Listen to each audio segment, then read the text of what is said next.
Thunder Cave by Mitchell Taylor. The story is written by Roland Smith. New York City is the first main setting of the book. This city is where Jacob lives with his mother and stepfather, Sam.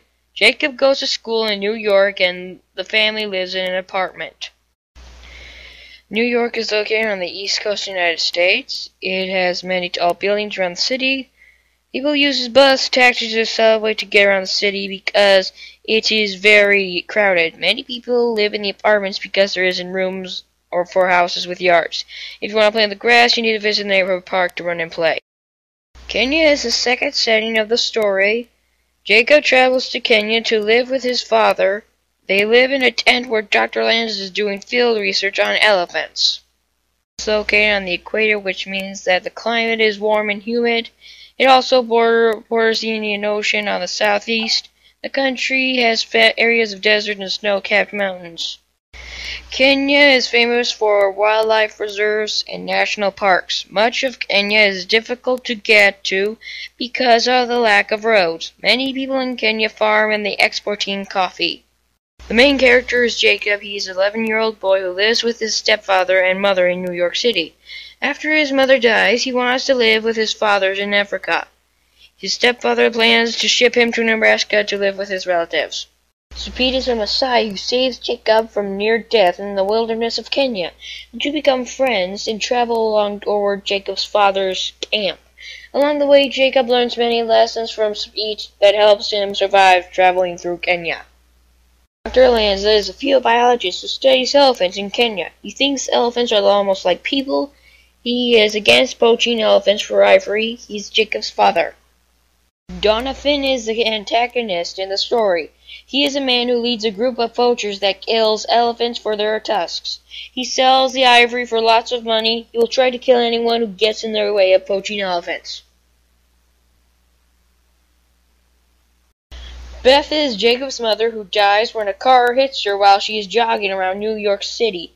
She was an anthropologist but wanted to stay in the United States to study and not follow Jacob's father to Africa. She gets remarried to Sam. What was I thinking? Why did I come to Kenya?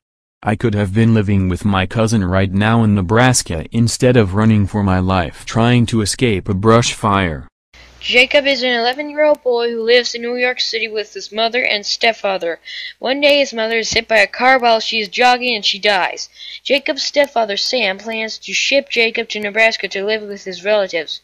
Jacob has other plans and get a passport and plane tickets to Kenya so he can leave with his dad. Jacob gets to Kenya after settling in an hotel. His bike and clothes are stolen. He steals the bike back and heads out of the city on the way to find his dad's camp. Along the way, Jacob faces many dangers. A Maasai named Sapit saves him from near death when he falls into a river during a brush fire. Sapit gets Jacob healthy again and they become friends. Sapit teaches Jacob many things that will help him survive in the wilderness of Kenya. The two travel along towards Jacob's camp. Sapit goes to visit a leader that can make it rain. Jacob becomes separated from Sapit and is captured by a man named Donovan, who is the leader of the poachers. Donovan uses Jacob to lure out Dr. Lanza so he can get his hands on more ivory.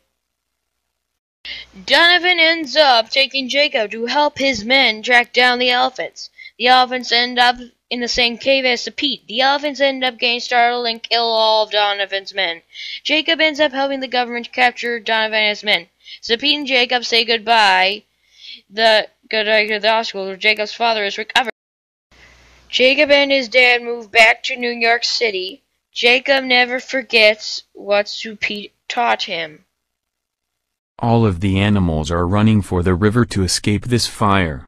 I had better follow them if I want to save my life. How can I see myself floating with the dead and injured animals in the river? I hear my mother's voice calling me, but it can't be. She is dead. She wants me to go to the light. The light is fading. I am falling toward my body but I feel no pain. Oh no, what am I going to do? Is that someone standing over me? Do not speak, you need to save your strength. I will help you. Who are you and where am I? My name is Sapit and I am a Maasai. I found you in the riverbed after the fire. I will help you get your strength back. What are you doing here? My name is Jake Lonsa. I am from New York City and I am looking for my dad, Dr. Lonsa. He is a field biologist studying elephants. Will you help me find him? I will help you, Jake, but first you need to get stronger to make the long journey. I will teach you many lessons along the way. We must walk a long way to get to your father's camp. Trust me, I will get you there safely. Oh no, elephant poachers, we're dead. Run, Supete, run, I'll hold them off.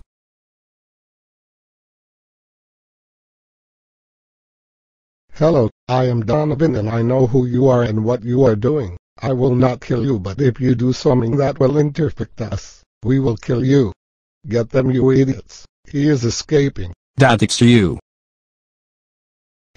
His movements reminded me of the mimes I had seen in Central Park. Each step was exaggerated and painfully slow.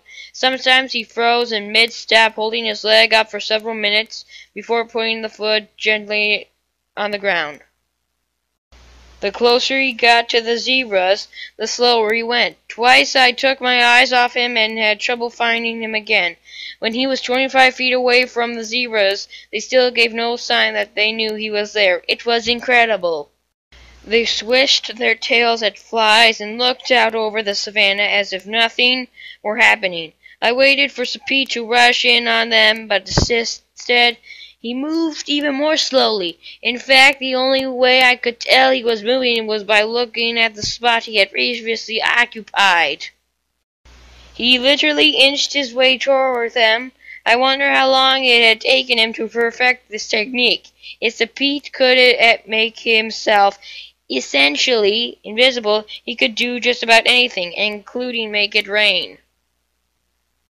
I chose this passage because it shows how Supete shares his knowledge of survival skills with Jacob. He teaches Jacob to look at things differently, which will help him survive his journey to find his father. The skills that Jacob learns from Supete will help him save his own life and the lives of others. In the end, Jacob looks at things very differently and seems to appreciate the things around him because of Supete.